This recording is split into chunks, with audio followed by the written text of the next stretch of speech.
So, do you want to introduce yourself to everyone who is listening right now to this podcast interview? My name is Josh Martinez. I'm on air in New York City. Mainly, I'm based out of New York City, my hometown, at the world famous Z100. I'm also on air every weekday in Cincinnati, and then in dozens of cities through the Hit Nation channel on iHeartMedia that gets broadcasted overnight through dozens of different markets across the country. So that's a lot of fun as well. And then on the weekends, I'm on air, Chicago, Phoenix, among others. So it's a lot of fun. I love what I do. So depending on where you are watching this from and living, maybe I'm in your city. Who knows, right? Nobody knows nowadays. Yeah. Okay, so let's get to the first question. The first question is, how did you get into the radio business? I've always wanted to be an entertainer all my life. I've always wanted to be an entertainer. And I realized that going to community college for an acting degree, a theater degree, was going to get me nowhere in life because I live in New York City. So people that are getting opportunities to act, they're doing it full time. They don't need to go to school for it. You're either talented or you're not. You either got it or you don't. You know what I mean? So living in New York City, people are chasing this dream full time, going full blown at it. And I'm over here going to school, taking science and math and a foreign language. That's useless to be a drama major. You know what I'm saying? Yeah. And midway through my third semester of community college, I dropped out. The college of Staten Island, I dropped out and didn't really have a plan. And I kept, every time I played video games, I would always put the game on mute, and I would put on the radio. And it would always either be Z100, Power 105, or sports, ESPN Sports, mainly ESPN Radio. And I love sports radio. And there was always a commercial I heard for the Connecticut School of Broadcasting, which is now like CSB School of Multimedia. They changed it, who knows. But I went there and did an 8-week program. I actually went there to try to do TV. Fell in love with the music side of things, got an internship on the music side. And at that point, I was just like, okay, well, I grew up with nothing, right? So like I have an opportunity. I need to take advantage of this opportunity and really go full blown at it. So that's how I got into radio. Interesting. That's super cool. What is it like working for iHeartMedia? What is that like? I love it. I love working for iHeartMedia.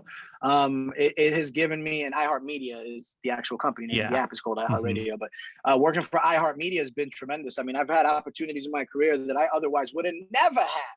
You know what I'm saying? If not for iHeart. You know what I mean? So for me, I'm very grateful for iHeart. I'm very appreciative of all the opportunities that I have been given, all the opportunities that I have been, given the platform to have a chance taken on me. And there was a lot of people that have taken chances on me, and a lot of people that, basically put their names out there for me, for whatever reason, personal relationships, they see something in me as a radio jock, as a programmer, whatever the situation may be. And I appreciate those people because, man, this is an industry where, I hate to say it, but it's like anything else. It's not what you know, it's really who you know. If you know the right people, you're going to have an opportunity to do something. You're not guaranteed a damn thing, right? But you'll have an opportunity at least. So for me, it's like, if I get that opportunity, just give me that opportunity. I'm going to knock the door down and we're going to be off to the races. You know what I mean? Yeah, that's awesome. I like that. How is it getting to be on like Z100? How is that? Oh, it's a dream come true. It's an absolute dream come true. I mean, this is what I've been wanting to do. When I started radio 13 years ago, my goal was to be at Z100. It's, the biggest station on the planet. Yeah. It's an iconic station. When people say world famous Z100, it's not a gimmick. It's not a slogan. It's not something cute to throw in front of. No, this is legit. This is no joke. Yeah. Everybody and their mother knows Z100. So many artists from the UK and Australia and all, different walks of life, different countries and continents. They know what the deal is. They know, they know Z100. Yeah. You know what I mean? And to be part of this lineage and to be part of this history as a New Yorker, as a kid who grew up listening to Z100, you know what I mean? It's I catch myself, and it's been a couple months, I catch myself still like, yo, I'm really here. Like, you put my name with all these other radio legends and icons, and like, we're not ranking them, but my name is on that list. You know what I'm saying? If there's a huge list of people, you know what? My name is now on that list, and that excites me. Yeah, that's awesome. What do you like about getting to work for Z100? And yeah. I mean, it's been so early, it's tough. I mean, everybody that is anybody knows about Z100, like I said before. So there's going to be a lot of opportunities here. There's going to be a lot of opportunities, not only here at Z100 to interview artists and celebrities and be able to rub elbows and shoulders with all these different people because of COVID. Maybe you got to rub elbows instead of shoulders, right? But there's a lot of people, to meet potentially. On top of that, I mean, being in New York City, being in radio station number one and market number one, it's going to allow me selfishly, other opportunities outside of radio, hopefully. Yeah. And I gotta, expand my horizons long term. I'm not doing anything like that anytime soon because I just don't have the time for it. I'm focused on my main job. That's Z100. Yeah. And then after that, after a few years and such, then, it would behoove me not to see what I can do on my free time, what I can do as like a little side hustle. You know what I mean? If I don't have to be at the radio station till 2-3 o'clock, well, damn, what am I doing from 8 to 1, right? Let's try to make some money. Let's try to do things that passion projects that I could get paid for. So yeah, I like that. How did you get hired for iHeart? Yeah. I just applied. I mean, I was at a point in my career where I was applying at every job possible. When I had my interview with iHeart Des Moines in Iowa, I didn't even know where Des Moines was on the map. My whole first interview, I didn't even know where I was interviewing for. I just remember him saying, "Would you move to Des Moines?" And I was like, "Absolutely." I had no idea what Des Moines was. Excuse me, I had no idea where it was. I just wanted to get back into radio because I was out of it for a little bit, working at I was delivering pizzas, literally delivering pizzas when I got that call to on my first interview. And I was late by like 15 minutes. And like the owner of the pizza shop was like annoyed with me or whatever. And I told him honestly, listen, I had a job interview, like, I'm sorry. And they understood, but it was a Friday at like 5 o'clock. That's like peak pizza time. You know what I'm saying? And I'm out of here being 15 minutes late. You know what I mean? And I remember wanting to rush off the phone to get to this delivery pizza thing. And I'm thinking to myself, like, chill out, bro. Like, why are you rushing to get off the phone? Like, stay on the phone. Fuck these pizzas. You know what I'm saying? Forget about these pizzas for a second. So that's how I got into Des Moines and then kind of been working my way there for the last 8.5 years. That's cool. Where did you learn how to be a radio DJ? When? Where did you learn how to be a radio DJ? Yeah. To me, I mean, when I learned, it was, I guess, just on the fly. I didn't really sit down and take notes on one day of class. You know what I'm saying? It was very simple to me, and it was very simple. The idea was simple. It's not very simple. The idea of be yourself, turned up to 10, be compelling, be interesting. And then before I knew it, you're watching other people do it, you're listening to other people doing it, you're listening to radio completely differently than you ever were before. And then you sit there and go, okay, no problem. We're going to be off to the races and learn as much as we can. And learn on the fly. I'm still learning to this day. Still to this day, I'm learning. Wow. Anybody that thinks they know it all should be out of the game, period. I had a meeting yesterday where, like, my boss was telling me things that I didn't even realize that I was kind of taking this route on air. And he basically told me, like, yo, come this way a little bit. And it's those things where, like, that little tinkering of it, you're like, yeah, how come I didn't think of that? You know what I'm saying? Literally, it's something as simple as, like, it's here, right? I'm doing it here. And this is fine. There's nothing wrong with this. This is good. And all of a sudden, my boss tells me, yo, and it's like, oh, I didn't think of that. That's so much better. And it's like those little things, you know what I'm saying? And I think when you have that open mind to know that, like, yo, my thing is right here and it sounds good, but I know I still got this whole open space right here for people to move it around. And as long as I trust people, I'm going to be good.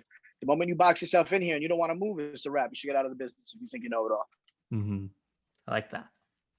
For anyone who wants to be a radio DJ for iHeart, what do you recommend they should do? Network as much as they can, man. Reach out to as many people as you can. Utilize social media. Send DMs. Bro, if you send a random DM to somebody, you know what's the worst they could do?